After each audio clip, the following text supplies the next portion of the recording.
Hi there. Welcome to the Sober Circle channel. Enjoy this speaker tape. There we go. Push. Huh? Yeah, I want a drink. Why, and Coke? Christ, an alcoholic meeting, ain't it? Yeah, whatever. I had a glass of water. 1 a year is all I can handle. Yeah, or whatever.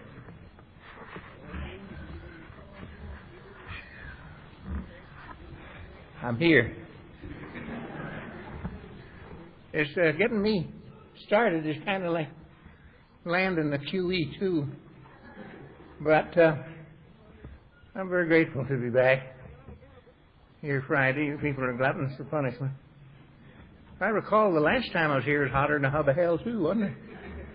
Jeez, it wasn't air-conditioned either, Thomas. Yeah. I'm Tom, and I'm an alcoholic. I had to run off to the facilities there, and they couldn't find him. It's the story of my life. But it wouldn't be the first time I didn't make it.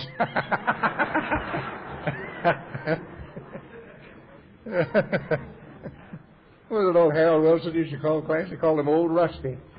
Yeah, zipper rusted.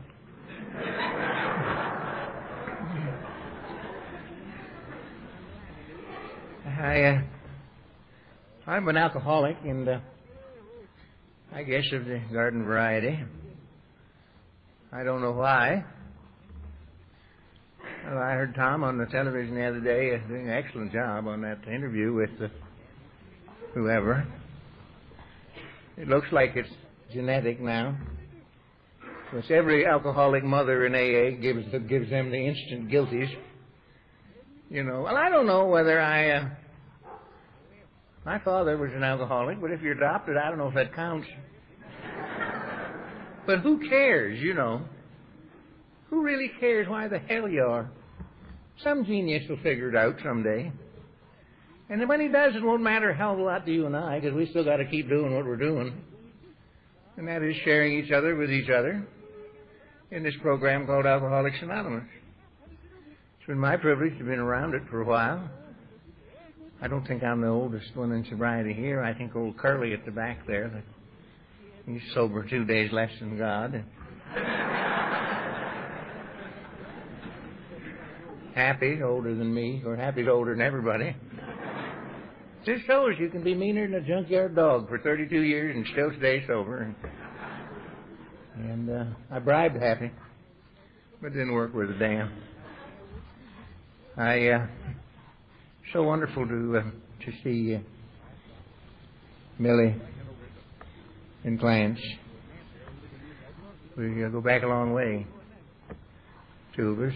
Happy and I. Got any drink? 7-Up. You couldn't find the milk? I'm glad you couldn't. Don't put it in here, for Christ's sake. Thank you, sir. Bless you. This is a nice room. Happy and I first met Clancy many years ago in Louisville, Kentucky. We were down yakking. Or I was. Happy was along freeloading or something. If you ever travel with Happy, you'll wear a helmet, I'm here to tell you. And a chastity belt. Because if he gets lost and he's looking for something with that stick, you got to look out, I'm telling you. My voice is 2 octaves higher than when I came to Alcoholics Anonymous, and it's Happy's fault. But we were in Louisville. Clance was talking Friday night, and I was yakking. Marty Mann, bless her heart, was there. Jim Hires and a bunch. And Clance talked Friday night, and the deputy mayor of Louisville. Okay, but we never met Clance or heard him before. But geez, I fell in love with that night, I'll tell you. And this mayor, deputy mayor of Louisville, Kentucky, came in half in the bag to bring greetings, you know. Now, most politicians who come to AA to bring greetings don't want to come to AA to bring greetings, you know, so they get a half stiff to come. I guess they figure it's appropriate. Anyway, this dingy got up, and, geez, he just chewed us up. He told us that we weren't doing a job, and they'd had to fire half the civic employees in Louisville, and if AA was doing the job right, you know, he wouldn't have had to do it, and he was full, this guy. And then he sat down, and he stood up, and he left, and he went to the bar, I guess.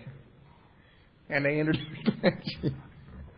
Well, God, poor old Clancy. Everybody was embarrassed, because this guy's supposed to tell us how nice we are, And this bastard tells us what we're not doing.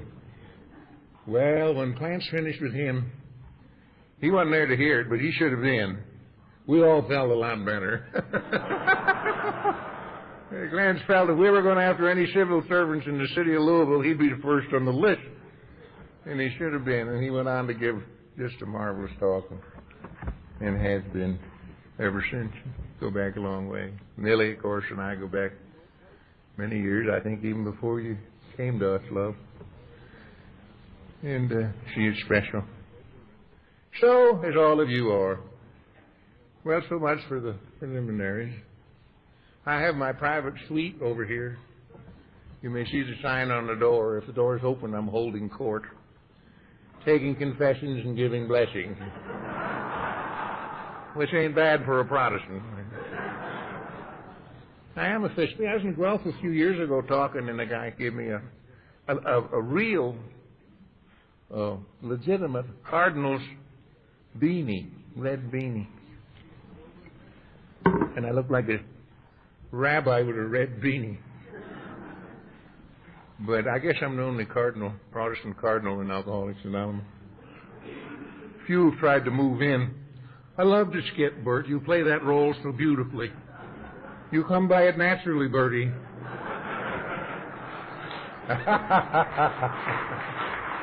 Bert has done a lot of wonderful work in those kids that he totes around. I'll tell you, there's more truth than fiction in that. Those of us who've been around a while remember those days when there was more fighting than 12-stepping, I'm here to tell you. But we survived. I've always felt that AA survived in spite of ourselves. It had to be by the grace of God, purely and simply because, and God has got to have a sense of humor. To have anything to do with drunks, he's got to. I've heard for many years in AA there were 3 answers to prayer: yes, no, and wait. And I think Tom was there. We were in Moorhead one time with that crew of kids, and there was an Al-Anon gal named Becky from Iowa was on the program that afternoon, and she, I've always heard there were 3 answers to prayer: yes, no, and wait. For us, most of the time it's wait, because we ain't ready. Not that God isn't. And Becky said, no, Tom, there's 4 answers to prayer: yes, no, wait, and you got to be kidding. And I thought, by God, I think that's right, because I remember after the past 30 years of some of the few things that I fired up at the good Lord, he must have said, oh, really, Here we go again, Thomas, But we can't deny the love and the caring and the sharing. This is the most amazing fellowship in the world.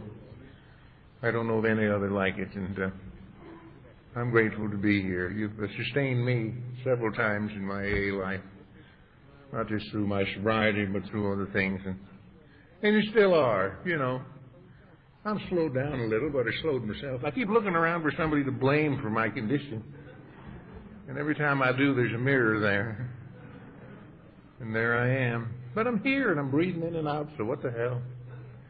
I get up in the morning, breathe on the mirror. If I can see it, I get dressed.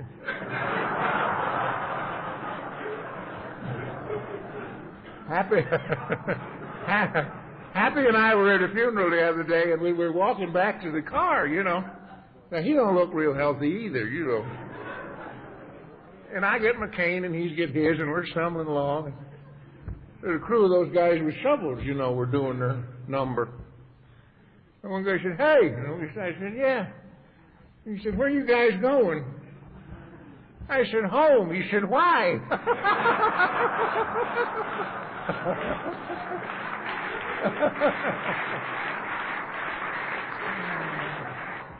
When we're ready for you, friend, it'll be us that decides that, not you son of a bitch, Try and tell a drunk what to do. Well, as I said, I don't know. Hi, Roy. You sober? I think you grew a hair or two since I hate your guts.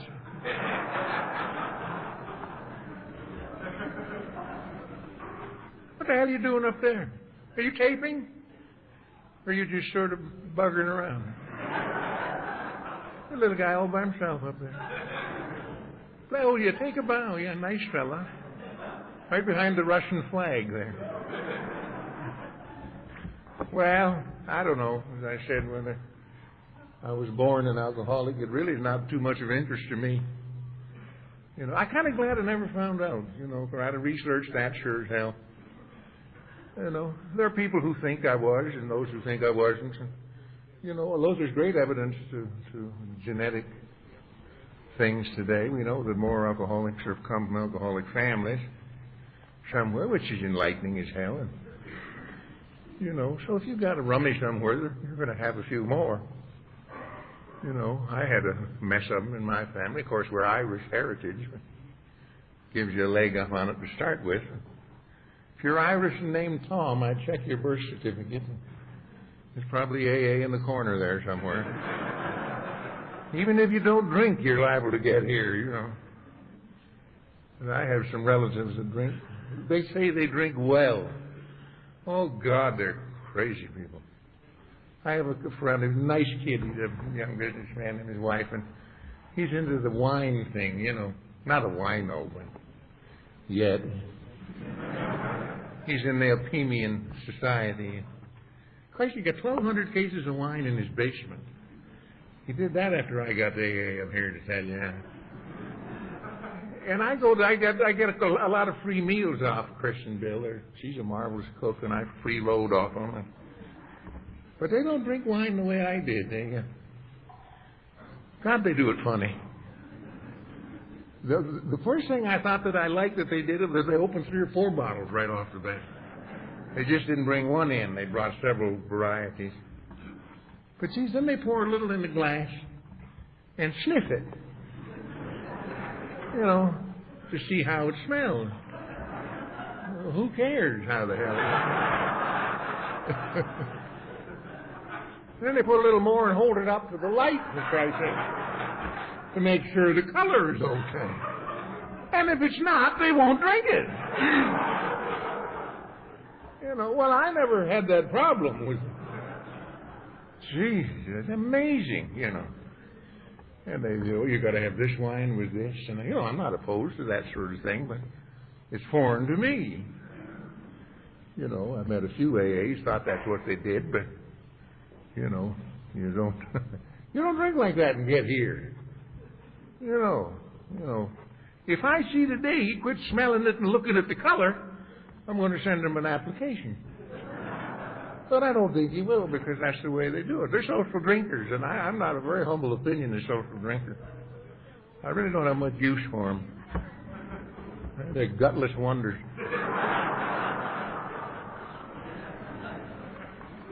You puke once and quit drinking. You gotta hang in there. You may never get to enjoy it, but you'll get used to it, you know. Oh, God, yeah. Have a drink? No, thank you. Why? It's Friday. I don't drink Friday. Good, I'll see you next Friday. They buy half pints or Mickey's, you know. The only reason you and I ever did that was to smuggle them in. You know, we never bought one unless we were a lot too flush. Hippie was the Mickey capital, the king of AA. He bought them by the case. A case of Mickey's. Nobody knew he was drinking. Beyond 500 miles. Oh, no. Who cares? I know that I was in left field before I ever took a drink. I know that from the first conscious awareness in my life, I never felt I belonged anywhere, which was nobody's fault. You know, I love to look around, blame my father, my mother, the people in my family, or my peers, but that's garbage, you know. My family never did anything in their life to deliberately harm me, hurt me, or humiliate me in any way. They did anything they did, but the other way. They overcompensated. You know, so I had no reason. But I never felt I belonged. I always felt I was on the fringe, you know. And I couldn't understand why. I was born a rebel. I never met an addict who wasn't a rebel. Drugs or booze or both. Never did. Never met a drunk who loved authority. Did you? We are not comfortable with authority, you know. Somebody else said, you will be in there at 8 o'clock tonight. I thought, well, we'll see what we can do with that. But that's normal for us. I was a rebel. I was a coward, too. Some of you aren't, but I was. I thank God I was a coward, because if I hadn't have been, I'd have never lived to get to Alcoholics Anonymous. If I was a drunk with a big mouth.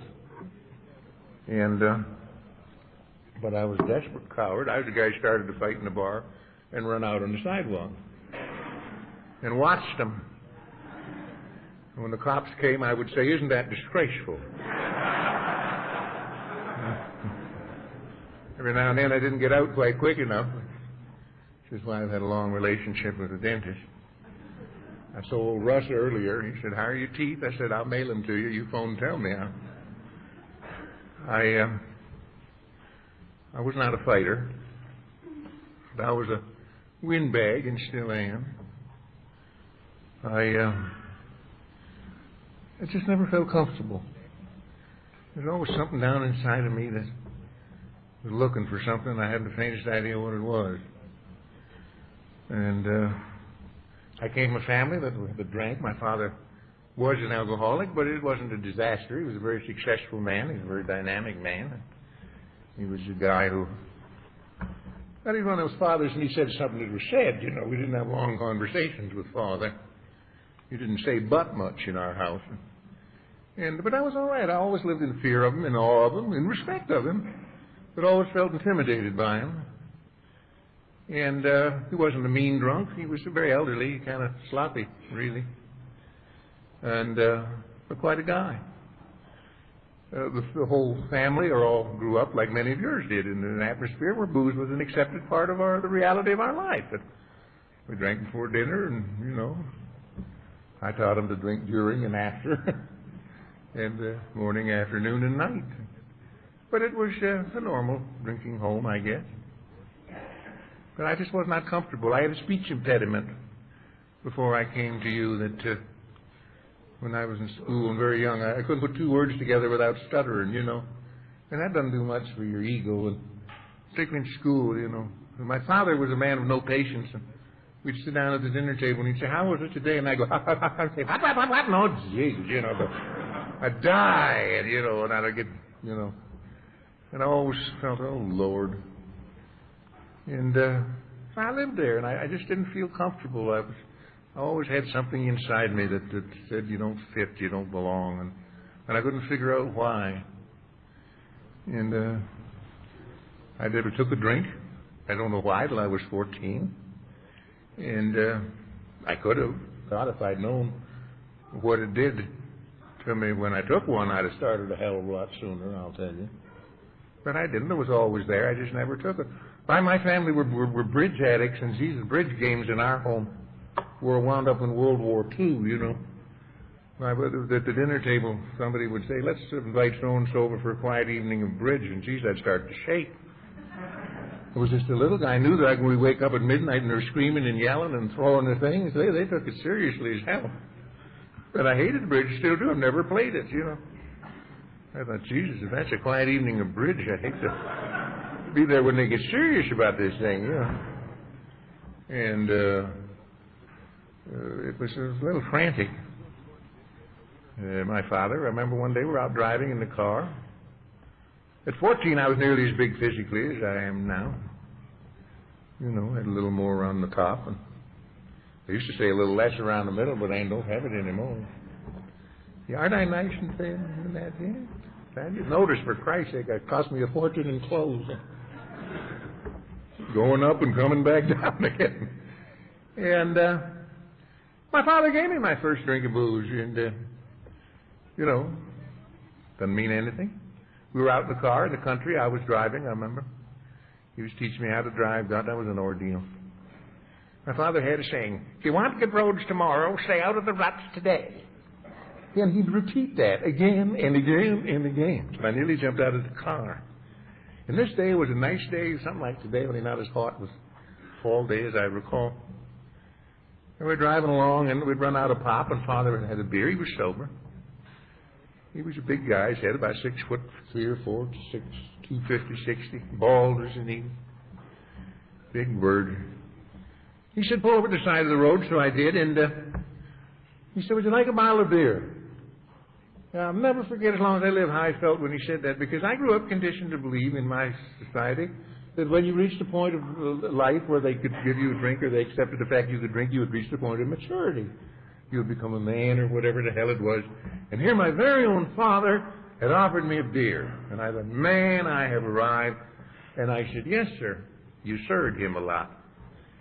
And so he gave me a bottle of beer. I'd never had a drink of booze before this for whatever reason. And I remember we sitting on that side of the car, his feet out, and I'm on this side, and I took a sip of the beer, and I thought, oh, God, what are they shooting at? I thought it tasted frightful. So I took another sip, and it got a little better, and I took another one, and it got a lot better. And as it started moving around, I began to feel differently than I had ever felt in my life before. And I finished the first bottle of beer and stole the second one right out from under his keister. I don't know whether there's instant alcoholism, but there's instant larceny. I stole the second drink of my life right out from under my old man's nose. And I stole that second beer. I uncorked it. He never saw it. And I drank that down. Now, remember, I wasn't a conversationalist. Father did all the talking because when I talked, I stuttered terribly. And it was very embarrassing and humiliating, so I didn't do that. So after the second bottle, God, I felt, oh, well, all of you who are alkies know how I felt. You know, God, man, what's going on here? And I remember getting up and walking around the car. My father, by this time, was standing up. He's 6'2" or 3. I'm 5'10", give or take a quarter. The one person in my life that I have the trouble with, afraid of, humiliated, intimidated by, you know, this great big monkey. And after the first 2 beers in my life, I walked around the car and looked at him, and God, a miracle had happened. He had shrunk. I looked at him and I thought, what the hell have I been worried about you for all this time? He didn't look so big or mean or smart or tough, and I proceeded to tell him so. And that was my first mistake as a practicing alcoholic, I guess. My father did get successful, but not by conversing with idiots. Now, he had never heard me say so many words. And I'll never forget the look in his face. Is it the holy gee? I wonder if I should have given him the beer, you know. 14 years, he ain't hardly talked, and now...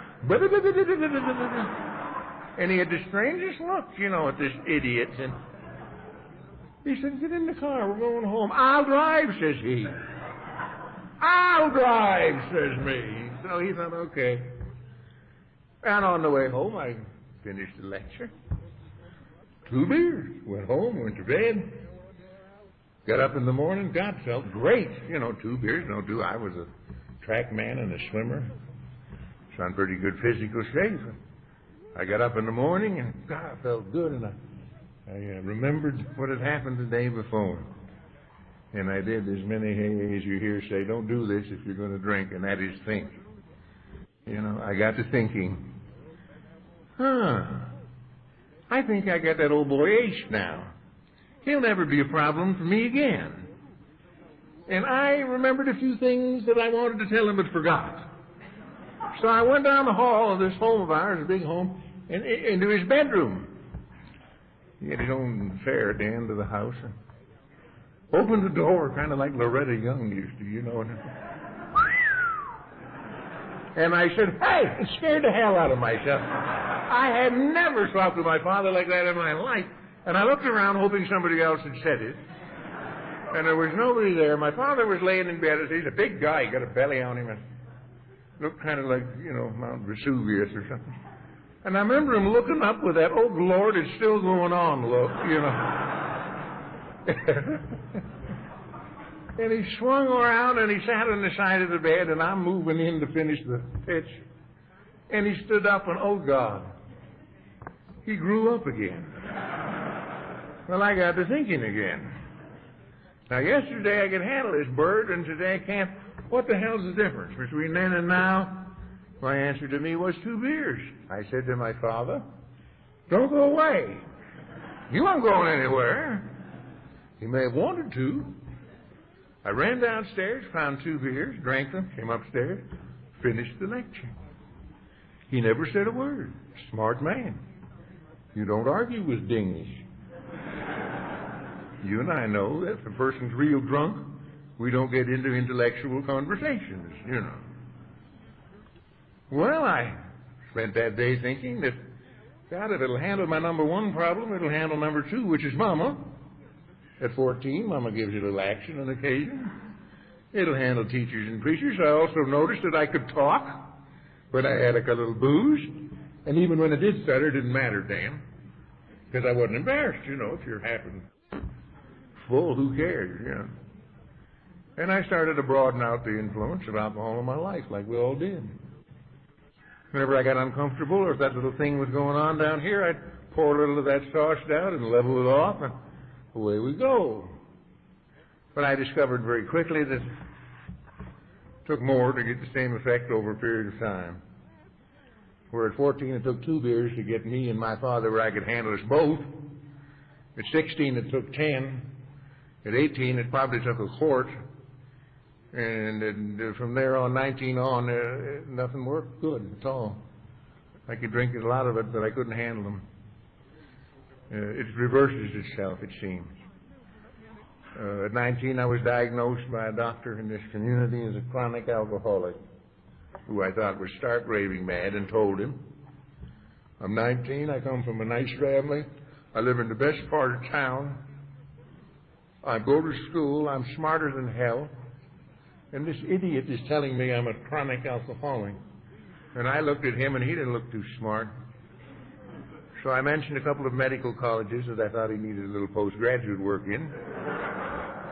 Told him he was a quack, and I had a suggestion as to what he could do with his practice. He said he couldn't do that, and I never saw him again. But he was right. That was a lot of years ago. I wonder how many doctors today tell a 19-year-old kid they're a chronic alcoholic. Most of them wouldn't, you know. You know, those days they used to say, pull up your socks. That's my father's greatest phrase. Pull up your socks. Jesus, as drunk as I was, I knew my socks had very little to do with my condition.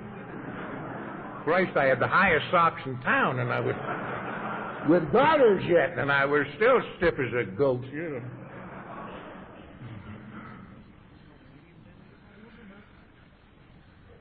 But you see, I thought years ago that when he called me an alcoholic, and I denied it, that I was lying to him and me, but I know today I was not. I truly believed what I was saying. Because many of you young people here know that what you knew an alcoholic to be was not what was happening to your life, was it? I knew what an alcoholic was, 72-year-old derelict on Skid Row trying to chin himself on the curb. You know, an old boy in his overcoat in July drinking wine out of a brown bag. That was an alcoholic. You know, that's not me. So when I said, you're crazy, I wasn't being insincere, dishonest. I really believed this guy had blown his fuse, you know. And yet he was right. Because I didn't know. And I set out to continue to go because I couldn't have stopped if my life had depended on it. And people tried to help me. People talked to me over the years. About backbone and willpower and standing up and being a man and turning over new leaves and pulling up my socks and sin and salvation and outward manifestations of inward frustration and environmental disillusionment and psychological maladjustment, which was always enlightening as hell. And I would say absolutely. I didn't know what the hell they were talking about. Jesus, you're 21 years old, you're half in the bag, you've been drunk for 2 years, and some idiot with glasses like the bottom of beer bottles is talking to you about psychological maladjustment. And he's one of them guys that looks like he should never come out in the light, you know. Anybody want to hit? You think that's Pendleton, don't you? Bless you for not smoking. That's what got me here. People tried to help in love. I didn't call it love, called it persecution, interference. I set out to prove that booze wasn't my trouble. Father was it. I'd get away from these idiots. I'd be all right. Got on a train with a case of scotch to go to Vancouver to quit drinking. Got off the train in Calgary, went in the bar, met all the fellas coming to Vancouver going to Winnipeg to quit drinking.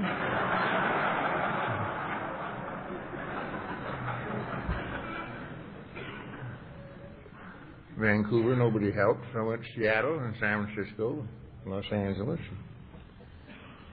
Phoenix, Fort Worth, Dallas, Houston. And in New Orleans, for some reason or other, I spent a lot of time there.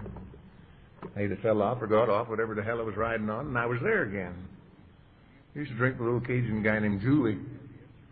You know, he said, why the hell do you leave? Seems to me, he says, you leave just so you can come back, which I thought was wise as hell, you know. He was a midget, a dwarf kind of a guy, cut you the hollow leg. I never saw anybody in my life drink like this guy did. He was about 4 foot nothing. Never been to school. He couldn't read nor write. He was totally devoid of personality. Perfect drinking companion. With a pistol with a switchblade. I mean, a drunk with a big mouth needs one of those monkeys hanging around, you know. He would protect me. I never saw him where I thought he was drunk. I never saw him quit drinking, and I never saw him fall down. Thank God, I was the one that was doing that. You know, and Julie could, God, he was something else. And I disappeared, and I'd wind up in New Orleans and have a little trouble with the gendarmes. They didn't like you laying around there. And ran into a doctor down there, a nice fella, just graduated from Tulane, had just set up shop in the quarter. And I went to visit him one day. God, he had an old nurse out front. I think she's still alive. Somebody said, she's got to be 100 years old. God, the meanest old blister I ever saw in my life. Jesus, she could spot a shakedown coming 3 blocks away, you know. Well, I'm having the bag. I got a half a pint of Granddad on the hip, and I go in to see Doc because I'm not well. He said, what seems to be the trouble? Nice young fellow, never knew anything about alcoholism. I trained him, and he's now got a clinic. I said, I'm having a little tension. Now, goddamn, you know, drunks have a lot of things, but tension ain't one of them, you know. When they're drinking, you're loose as a goose, for Christ's sake, you know. Tension I did not have, you know. The tension is, you know. Man, I look like a watch about to fly apart. You know, he said, do you drink? I said, socially. How much? 2 beers from time to time was my great... You know, now that could mean anything, you know. Well, it's time. I had one minute ago, you know. Should probably get a case history. You know, it wound up after many, many years, and I visited him when I was sober, and that old girl. And I remember one time I was doing some work for the state of Louisiana up in Jackson, which is a nut farm up north. And alcoholism. Well, you ever been there, Clarence? Geez, that's a high-class defroster, I'll tell you. And I went down to New Orleans to listen to music. I love Dixieland music. And I went down to sit and listen to music, and I had a little touch of the flu or something. So I went in the next day to see Doc, you know, and that old girl was at the... Well, by this time I was sober, and I was not too bad. And he's upstairs now, 2 floors this guy's got, since I taught him everything he knows. Murder on drunks, is he? And he said, Thomas here from Canada. Shall I get a case history? And Doc says, no, thank you. I got 150 of them, and ain't 2 of them the same. You know, no wonder doctors can't help us. Hi, love. No wonder. We can't tell the truth. You know, do you drink? No. Yes. How much? This much, that much. How old are you? 25, 45, 57, 32, married, no, single, divorced, yes. You know, oh, jeez. You know, what do you do? I'm a doctor, a lawyer, an admiral. Whatever comes to mind, you know. That's one of the joys of being an alcoholic. You can be whatever the hell you like. You're okay till they bag you, you know. But that day I went with attention. He gave me a little popcorn sack full of Seconal. This was pre-Valium days. I thank God every day of my life that I got to AA before they started manufacturing those things. Jesus, if I'd have run into tranquilizers before I got to you, I'd still be hanging on a tree out there. I'm sure. Or if I'd have hit morphine, drunk instead of sober, Jesus, that's fine stuff. I go and have surgery every now and then just to have a little shot.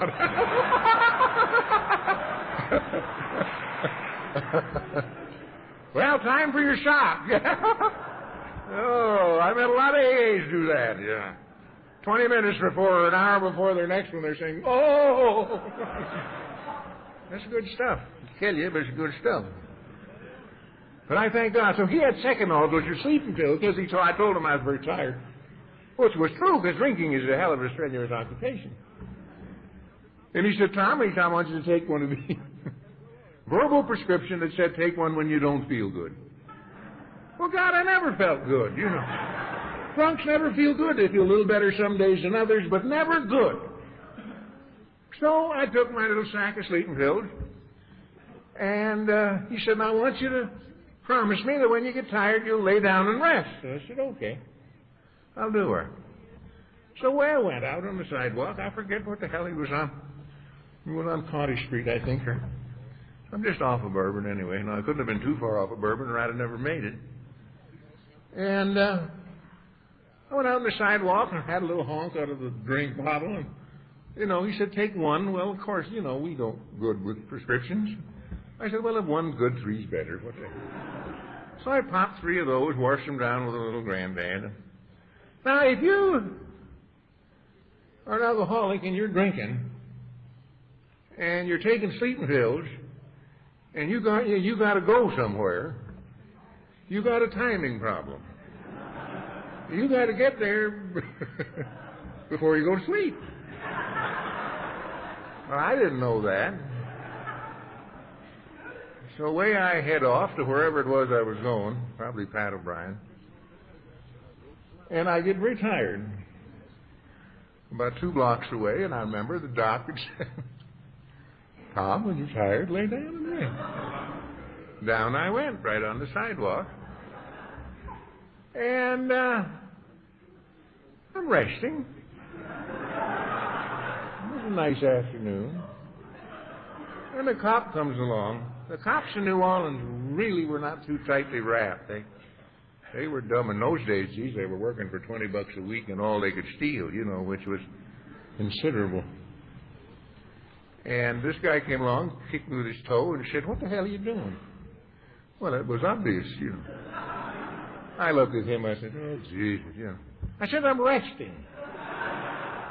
And he said, you can't rest here. I said, my doctor said. Well, that didn't grab him, you know. And he dragged me back to the old Tulane and Broad. I guess it's gone now, the local pokey. And in and out of there, and I'd wire home. And, oh, God, it was getting hellish. It was just getting awful. Several people saved my life down there. I couldn't eat, and I couldn't drink, and I couldn't sleep, and it was bad. And I come back here, and then I go back there, and trying to look like you're normal and look like you're okay. And God, isn't it awful trying to look like you think you're supposed to look, you know, trying to live up to what you think those idiots want, trying to be something you never wanted to be, but you think you're supposed to be, you know, and you're beginning to get them looks, you know. And yet the family, you know, my mother was something else, you know. Why the God they never threw us out? You know, we love you, but, you know, you're killing yourself, you're sick, and you know, why don't you quit drinking? And drinking was the only thing that gave me any peace. Drinking was the only thing that settled down that terrible thing that was going on in me. You know, I knew it was trouble, but I couldn't stop and didn't want to stop. And I tried to take my own life. Jumped off a balcony in November in my shorts into 6 feet of snow. We're not even good at that, you know. I spent a year on those pellets and got off them for whatever reason. I thank God for that. No credit to me. I don't take any credit for even coming to you, Jesus. This is not where I wanted to be.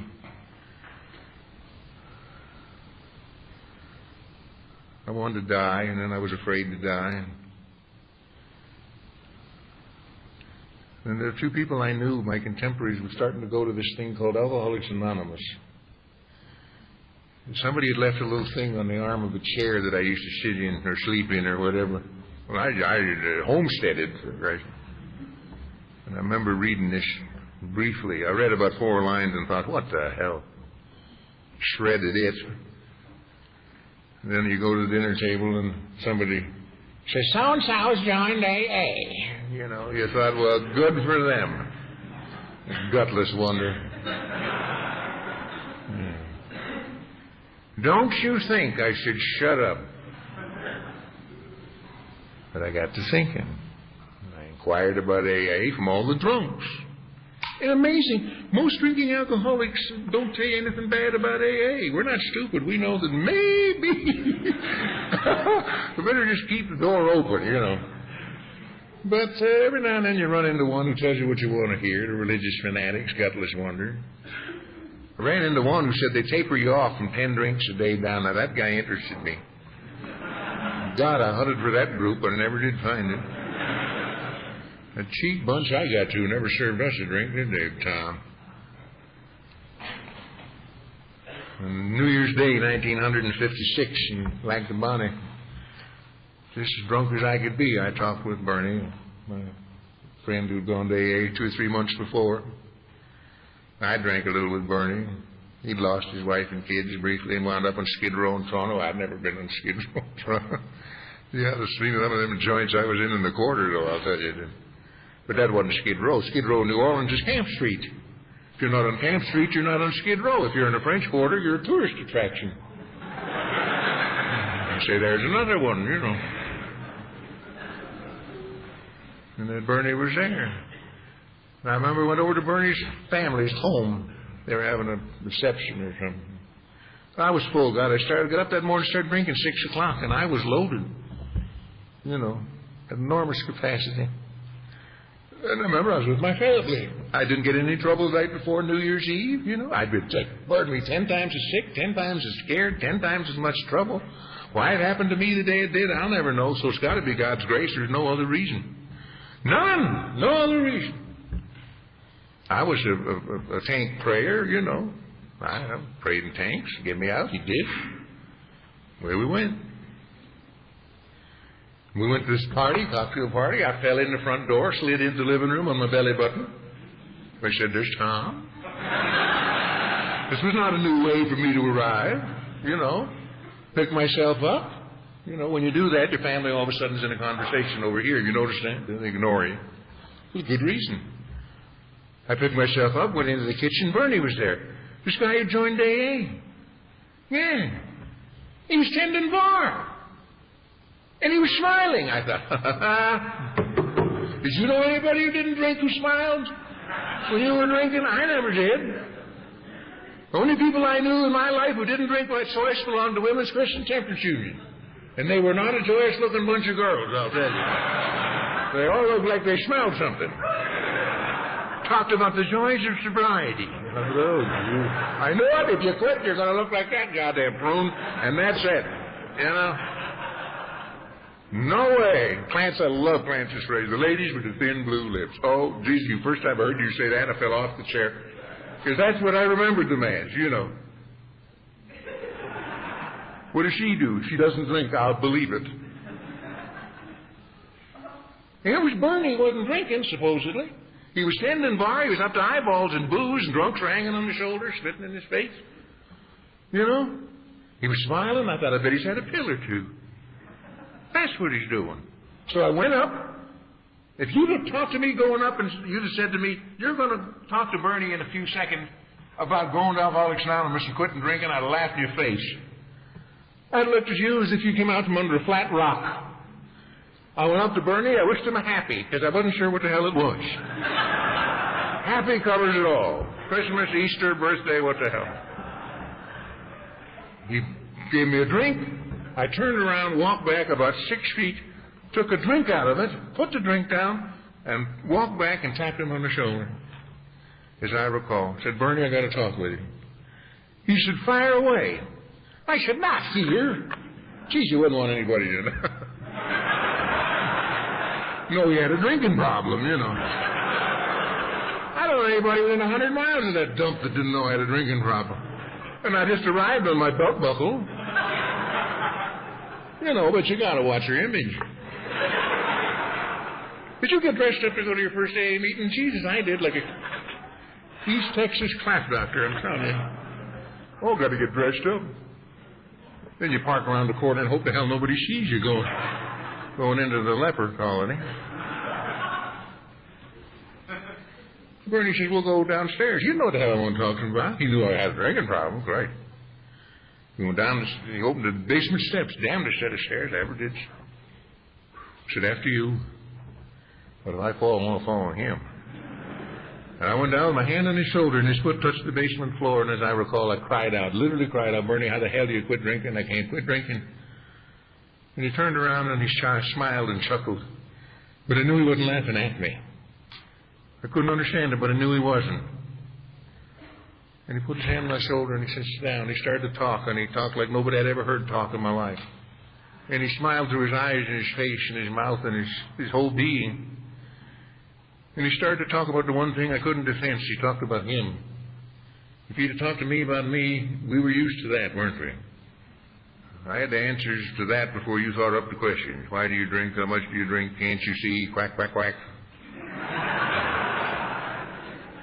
Geez, we've been fielding those for a long time. What kind of answer do you want? I got whatever you like today. Yeah. But he talked about him.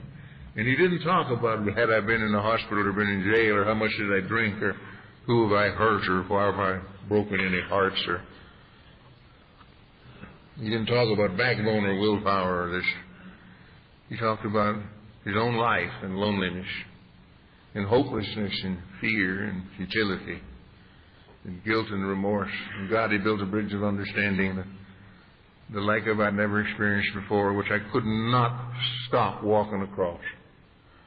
I just knew there was nobody in the world felt like I did. Nobody in the world had thought like I'd thought. Nobody in the world had hurt people they loved like I had. And God, here was this guy laying it out. When he talked about loneliness, I fell in. Loneliness surrounded by, in a room this big, full of this many people who love me and who I loved. And I'm standing there crying and screaming out silently from my navel, but you don't understand. God, if you understood, you wouldn't ask me stupid questions as to why I do this. But they didn't, and I didn't. And futility and hopelessness and why, and God, remember waking up, this is not the way I want to live. This is not the way I want to be. God, I didn't want to say that. Please forgive me. And he'd had it all. And guilt and remorse, constant companion.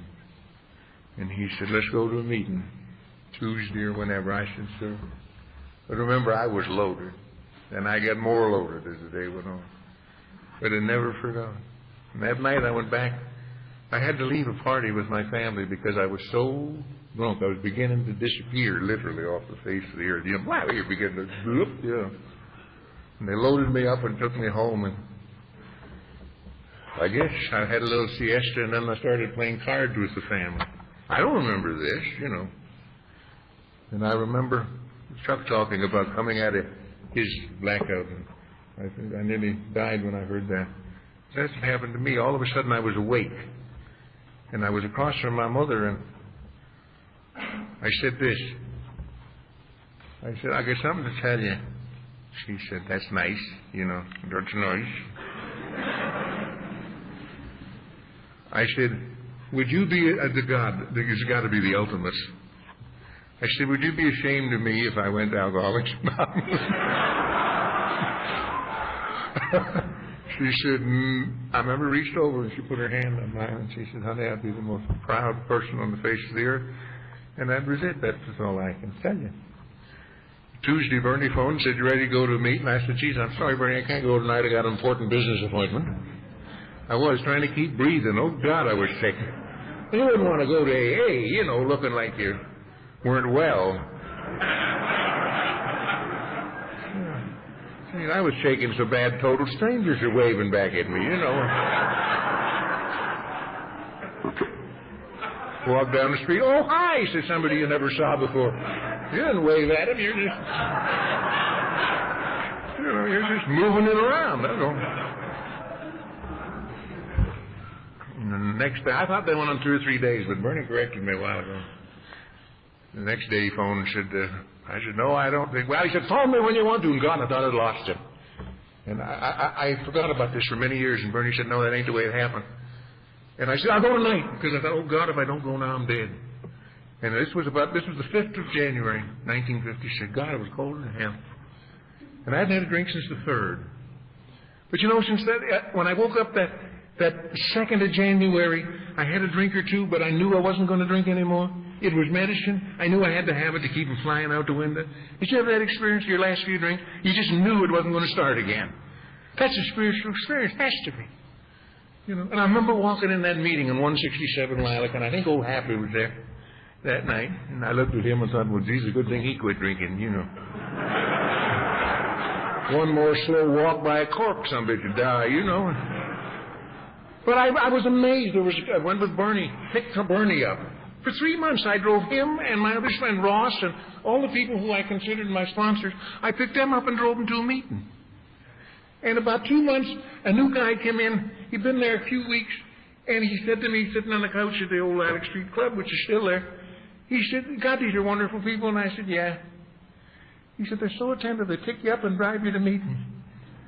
And then he started, I said, hold her. I said, what did you say? He said, every night they pick me up and drive me to a meeting. I said, they do?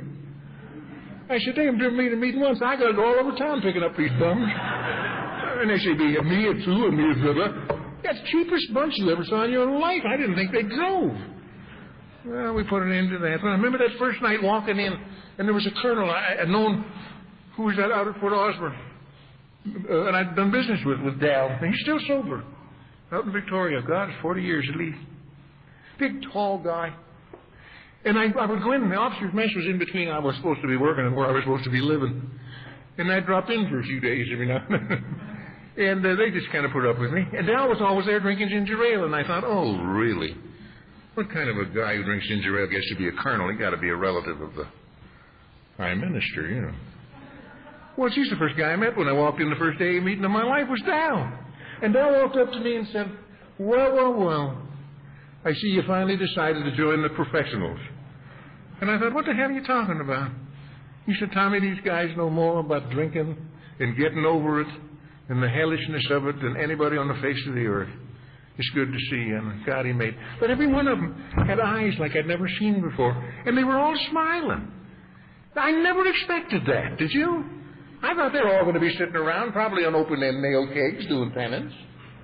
You know, with their chins on their stomachs, feeling sorry for themselves because they couldn't drink. You know, because if you couldn't drink, what the hell do you do?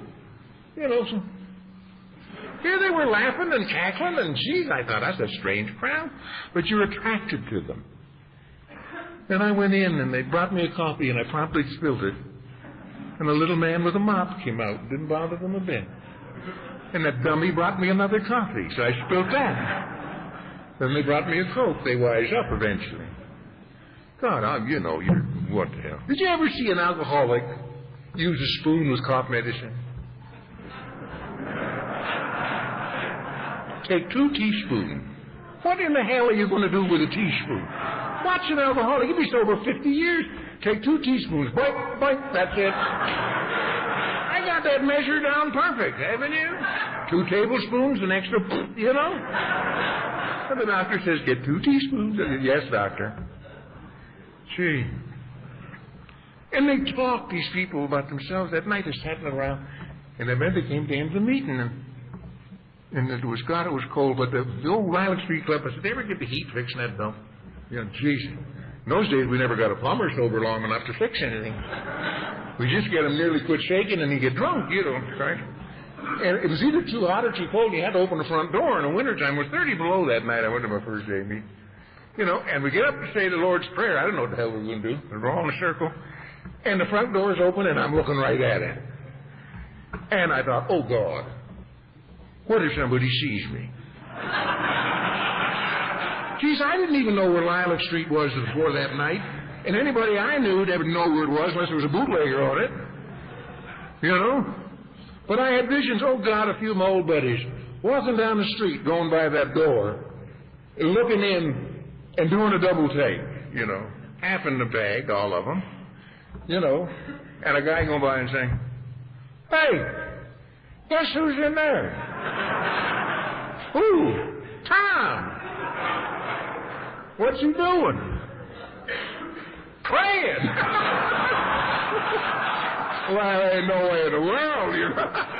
That's some monkey catch you doing that, you know. So between the Our Father and the Amen, I'd moved 8 places. And the guy who was standing beside never heard me move.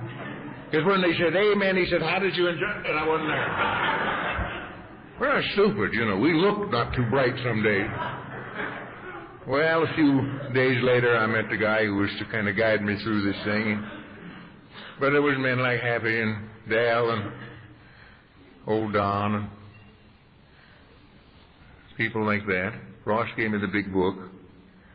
I think the 8 Comes of Age had just come out, and the 12 and 12 had just come in 50. Wouldn't give me that. He said, "Read this and see if you're in it. Read this and don't identify with how we drank. Read and see if you're in it because of how you feel." And I did, and I did. I never dreamed there was a book like that in my life. I was so attracted to that place and those people. I loved the way they smiled and they laughed. Oh, God, don't ever quit smiling and laughing at an AA meeting. I've been in some AA meetings that look like a wake for a grave. You know, why would you want to join that, you know? God, you'd have more fun in the bar. The people that, geez, you got a face down to their knees, you know, saying, you know, "I've spelt more than you drank," and all this bullshit, you know. Who cares, you know? How do you feel? Are you dying inside? Are you scared? Jesus, come in and sit down. Can you drink? No. Well, you're in the right dump. Good to see you. Nobody's going to believe you the first time. You know, they said, "Gee, Tom, it's good to see you." My reaction was, "You won't be, pal." Yeah. But I couldn't understand why you never took a case history. Everybody ever I'd been took a case history. You never took. You never even asked me my name. You know, when I was kind of prominent, I thought, geez, I might add a little class to this crowd, you know. They could have cared less, you know. They didn't ask me how much I drank. They never even asked me if I drank. Now, that doesn't make a hell of a lot of sense. If you were to join Alcoholics Anonymous, you'd think they'd want to know if you belted a few back, you know. They didn't. But then they told me that it was a program of living, and that's what Bill calls it in the big book, designed for living, you know. And I was around a while, and all of a sudden somebody asked me to drive cups. And I thought, now there is a dinghy. I hadn't been near the cups for a hell of a long time in my house. And I said, geez, I'm liable to drop one. It ain't no big deal. But that little thing about pick up your ashtrays and dry the cups starts you on the way back to feeling you belong to the human race. Because I couldn't feel I belonged at home yet. I had too much guilt there. That's the scene of the wreckage, and I had an awful time with that. But you people made me feel just by those little simple things, not the big dramatic things. Hey, help me with the cups, will you? And I dropped a lot of cups, but they never ran out of cups. And never did. You know? And all of a sudden you began to a little flicker of hope. And I remember about 3 months or so, Ross phoned one day, and he said, "How you feeling?" I said, "Geez, I don't know." He said, "What's the matter? You sick?" I said, "No." I said, "I feel funny." He said, "What the hell's the matter? You get a bellyache?" I said, "No, I don't know what the hell's the matter." And he started to laugh. I said, "It's not funny." I thought I was going damn nuts. He said, "You know what that is?" I said, "No." He said, "Good health." I thought, geez, it ain't bad, you know. Yeah. And I went to 4, 5, 6, 7 meetings a week, because those days we had a lot of meetings. And when there wasn't a meeting, I was over there sitting in, listening to people. And I read the book, and I loved it. Then I didn't like it. And I put it down, I didn't read it for quite a while, because I was afraid of what I was going to find. And then Dal, the colonel, one day said, "You know, there's no time limit as to how long you've got to be around here before you start working that program." He said, "You don't get a 6 months hiatus, you know." I didn't know what the hell a hiatus was. I thought it was a hernia. I thought, well, that's a good thing. But, you know, you're postponing it. I was one of these guys who said, how are you doing on step 5? It's still on step 4. You know, I'd still be on that, you know, if it wasn't for those mean ones. You know? I came to AA believing there was a God. I've never been an atheist. To me, atheism is naivety, you know. But I respect people who are, you know. I have no argument with anybody. But I had no faith in anything but dollar bills and whiskey. They both let me down. I wasn't short of either. You know, I had a great fear of religion, organized religion. I had no idea what spiritual meant. No idea at all. You know, the only religion that I had in my life was when I went to Sunday school and threw spitballs, you know, or when the preacher came to put the snap on my old man for money once a year, and then Father and I would get drunk and take his inventory. He never did come out very good, that poor fellow. You know, I was one of those people, hypocrites, you know. I didn't know anything about it, but that never stops the drunk. You don't have to know about anything to have opinions, alcoholics, do you? All of a sudden, my life started to be different. And I started to try a little step 4. And I never did a third step 4 till I was 23 years sober, because I didn't think that what I did in 23 years sober was necessary to do. But I did the best I could from where I was at. And then I went to Dr. Pincock for my first step 5. I thought that was appropriate because my old man and I used to pass each other going in and out of his shake and bake ward. I'd go to get Father and they'd bag me. He was a psychiatrist, a very marvelous man, a psychiatrist, a devout man. He was a medical missionary. Those of you who knew Alec, gone now, but he means a great deal to our fellowship in this community. And I loved him dearly. He was a great help to me. And I think that's what I needed the first time, was a psychiatrist, you know. And I've had to do that several times. I went in and out of business, and I did a few things, and I discovered that I didn't stutter anymore and could talk. And that was amazing to me. And I would start running around. God has been so kind to me. You know, I've been all over this continent in AA, and Cajun-free meals, and oh, Jesus, a good deal. And you want to be home. I met so many wonderful people. I met and worked with our co-founder, Bill, and met people like Clance and Millie and Chuck and all those marvelous people we've had in our fellowship. I'm so glad I got here when I got here. No credit to me. Because every one of them gave me something that took me around another corner. You know, and I remember even starting to pray. I remember Ross saying after a few months sober, I was driving him home again. My sponsor smoked cigars you could buy a train load of for 50 cents. El Tabajo Crappos or something. Jeez, they were awful. You just fill your car up, you had to get out. And I remember driving home, and he had a nose, your old Ross, many of you knew and loved Ross, but, you know, he looked like a drunk. When he walked in that AA meeting, he was the only guy that was there that looked like he ought to be there. The rest of you looked too good, but he looked like, God, yeah, I can know why he's here. You know, had a whiskey tan after 8 years sober, screwed up crew cut, nose all over his face. He had a nose, I'm here to tell you, that was a master. I often said, Ross, why the hell don't you get your nose fixed? He said, it did. It used to be over here. I gotta believe him. I really do. He tripped over a lot of curbs, that old boy, I'll tell you. But he had a set of eyes that were just unreal. Just unreal. And we're driving home one day, and he said, you praying yet, Junior? That was his gentle approach, you know. His spiritual therapy usually started by, sit down, you stupid son of a... But I give you a warm feeling, you know. Here it comes. You know.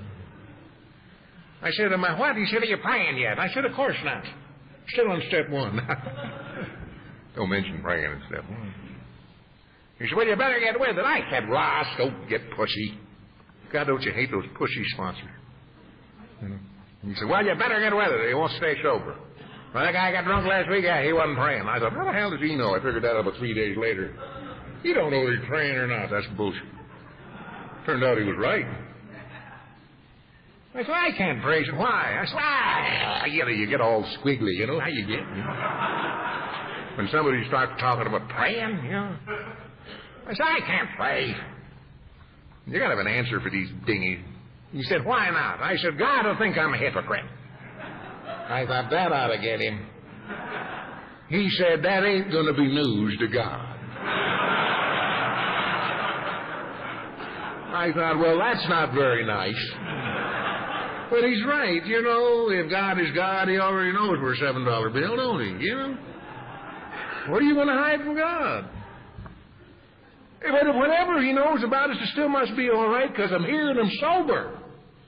Whatever it is, it's got to be okay. You know, if I try and get a little better, it'll be okay. So I just kept working and running and talking and praying and every now and then go back through the steps. But I didn't clean it all up until I had to. And I did. I was forced to. Thank God. I guess the most important step 5 I ever took in my life, I took with a guy who belonged to a church that I've hated my whole life, the Baptist church. Now, don't ask me why I hate Baptists. I just hated Baptists. Particularly Southern Baptists. God, they're an unhappy crowd. They're against everything except breathing, you know. And I had a lot of trouble with those people. And the last step 5 I took was in Brandon, a guy named Art, who was a Baptist preacher, one of the most glorious people. And I laid on to him, I guess, the most sordid story everybody ever laid on anybody in their life. And I'll never forget as long as I live. I knew that I was going to scare that bum away, and I knew he was going to be hot after my soul. I always had the opinion that they were after my soul. Why would they want mine? You know? But I really thought, oh, Lord, here they come again, you know. And I laid it out, and I cried, and we were at it a while, and I'll never forget. After it was all finished, this man who was very dignified, tall, thin man, gray hair, and a beautiful human being, loved our fellowship. And I'll never forget, he walked over to me, and I was sitting down, and he pulled me up, and he put his arms around me. And he said, Tommy, I want you to know that there's absolutely nothing I don't know about you. And I want you to know that I love you more today than I have ever loved you in my life. And I had to sit in that chair for about half an hour, pulling it together, you know, because I never dreamed that. And, of course, you've been treating me like that for some time. So I can say to you that you have saved my life several times, and you're the goddamnest people I ever spent my life. You love without conditions. You don't approve. We don't need approval. You know, but you allowed me to be me. And you were always there. You prayed for me when I couldn't pray for myself, and you read the book when I couldn't read for me, and you touched my arm, and you hugged me, and you just put your hand on my shoulder when, oh God, it was a message that I never dreamed I'd ever get. So I owe you my life a couple times. You know? You're something else. You truly are. The book says trust God and clean house, and I spent a lot of time cleaning house, and I thought I'd cleaned it and I hadn't, but it's clean now, let me tell you.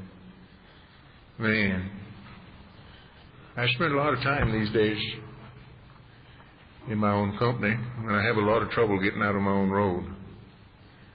I remember old Chuck used to say when I'd call him from California, he'd often say, I'm having a little trouble, son, today getting myself off my own mind. And, you know, last year I've had a little of that trouble. But it's going away, you know, and you're taking it away.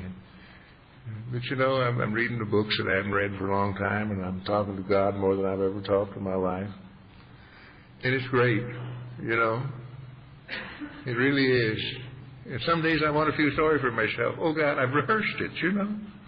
I so enjoy it some days. And I can't. It's maddening. Well, I think today I'll wallow around, and God, I get up and something good happens, you know. Toby will phone and say, I love you. Or Tom will phone and say, them idiots want you to talk again. you know, or Joe Lethal phoned Texas, his phone to tell you I love you, and, you know, you come unglued. I cry a lot these days, you know, but I found out that's okay, because one of the great freedoms I found in AA, how are we doing? Geez, we're about to blow it, haven't we? One of the things that I found in AA is that I have freedom of emotion today. You see, I grew up conditioned to believe that a show of emotion was a weakness, you know, that you had to walk around zipped up like a pumpkin and don't let anybody know how you feel, and don't cry, for heaven's sakes, particularly if you're a man, and don't laugh too much, and, you know, and you're like, well, geez.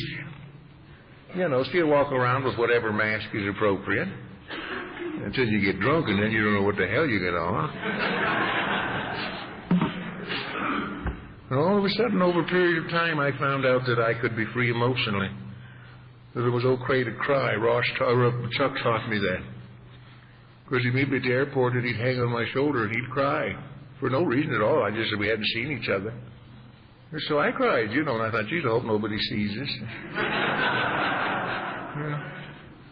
So I tried it with Ross, and he went rigid. God, I used to drive him crazy. I'd go up and hug him, and he'd go, just like this, you know. Yeah, but at the end, he cried a lot. It's okay. I don't suggest you walk around town all day laughing and blubbering. Geez, they'll bag you, you know, but it's okay. You know, God, I started crying at the hockey game the other night, you know. We were losing. But it's better than throwing a shoe. You know. Oh, God, it's something else. It really is. Trust God in a clean house. I got to trust God. You know, because 18 months ago, a guy said, maybe the end of the year. I thought, well, what the hell? Well, we're going to show that bastard. You know, I'm getting better. And I'm having a field day. And I'm enjoying things. And God is so good to me, it's disgraceful. But that's His business, not mine, not the judge, you know. And I talk to God like I talk to anybody. I read all that stuff that Bill wrote, that wonderful stuff. Well, Bill wrote on page 3 of As Bill Sees It, or whatever the hell they keep changing the name of that book. How do they do that just to confuse it? We're already confused. Instead of publishing a new book, they change the name, yeah. But on page 3, when I was going through hell of my own doing a few years ago, Bill had written to a guy, and you'll see it at the bottom of the page. And it says this, it says, believe more deeply. Keep your face up to the light, even though for the moment you cannot see. And I wrote that down, and I carried it around with me for a long time. And whenever that awful fear and that awful shame and that awful hellishness washed over me, I'd pull it out of my pocket. And I would read it and pray it and feel guilty because I had forgot about it. But God understands that. God understands that. Bill wrote in 1967, and I've set up in Akron. He was talking at Founders Day in Akron, which was then in New York's intergroup. It was the only time he talked. Because if he talked one anywhere else, he'd have to talk all the time. And, of course, Bill run out of time. But Bill said this at this talk in 1947, rather, in Akron. He said, AA is not a personal success story. It is rather the story of our colossal human failure, converted to the happiest kind of usefulness by the divine alchemy, the living grace of God. He's not a personal success story. It's not me standing up here telling you how bad it was and how wonderful I am. It's just me trying to say, look what you and God have done. I haven't had to have a drink or a pill for 31 years. And I didn't even come here to stay sober for 31 years. If you'd have told me my first meeting that I wasn't going to have a drink for 31 years, I'd have had a coronary. And thrown up on you, probably. We don't think in those dimensions. Thank God. Today's the day we don't drink. It's not a personal success story. It's rather the story of our colossal human failure. As a man, as a son, as a citizen, as a businessman or a professional man or a human being or one of God's children, we're failures. We don't know how. Wesley Parrish used to say we've lost the art of living. God, he was so right. A colossal human failure. Converted. Changed to the happiest kind of usefulness. Oh, God, I'm so glad Bill didn't say converted to doing good works. Oh, God, I'm glad he didn't say that. I am so fed up to my keister with people who do good works knocking on my door, putting the snap on me. It's usually 30 below zero outside, and they're in sandals. And that don't do a hell of a lot for me. Even drunk, I knew you didn't wear sandals at 30 below. But they wouldn't help me. I'll pass. Thank God he didn't say that. Or thank God he didn't say to a useful way of life. Because we would have looked at that and said, oh, Jesus, that will never make that. We'll never make that. But he didn't say that. He said converted change to the happiest kind of usefulness. Not a drudging, not as he trudged the road to happy destiny, right? Sure, there's going to be bad days and salty days and crappy days and hellish days and painful days and days when you can't see an inch, you know. But that's okay, because there's more of the other as you go on. Converted to the happiest kind of usefulness. God, I'm so grateful you were smiling when I got here. Oh, God, keep doing that. I'm so fed up walking into A groups here and there. You don't see as many as you used to. God, some of them old-timers like that Birch gang before, you know. Jesus, there's a lot of truth in that. Some of them old turkeys. You know, what do you know? Jesus, they had you figured out a phony your first 10 feet into the meeting, you know. What do you want? You know, what are you going to do there? Hey, come on in. We're glad to see you. I knew you were lying when you said that. Well, it didn't matter because you said it. Nobody said that to me for some time. The happiest kind of usefulness by the divine alchemy, the divine mixture, the living grace of God. Bill rarely talked about the grace of God. In your life, in AA and in Al-Anon and Al-Ateen and Al whatever the hell else you're in, there's so many wonderful things using our program effectively today, with our permission. You know? We know what the living grace of God is. I get sober, not on a charge from the Almighty. I get sober as Bill said in the God I started working through you. I get sober on your smiles and your laughter and your touch and your, hey, we're glad to see you. That's how God works. That's how the living grace of God works. So what is the living grace of God in my life? You are the living grace of God in my life. I didn't know that for a long time. But by golly, I know it now. You know, and that's why I've just hung around, because it gets better. It just gets better. You are the living grace of God. Your living smiles, your living laughter, your living touch, your living caring, your living sharing, your living phone calls, your living being there at the meeting. That's how this thing works. That's the divine alchemy. God's grace working through you to me. I thank you, and I'll never live long enough to pay back 500,000% of what I owe you. Thank God it doesn't say I have to. All I can do is do what you ask me and see what the hell happens. God, I love you. It's good to see you tonight.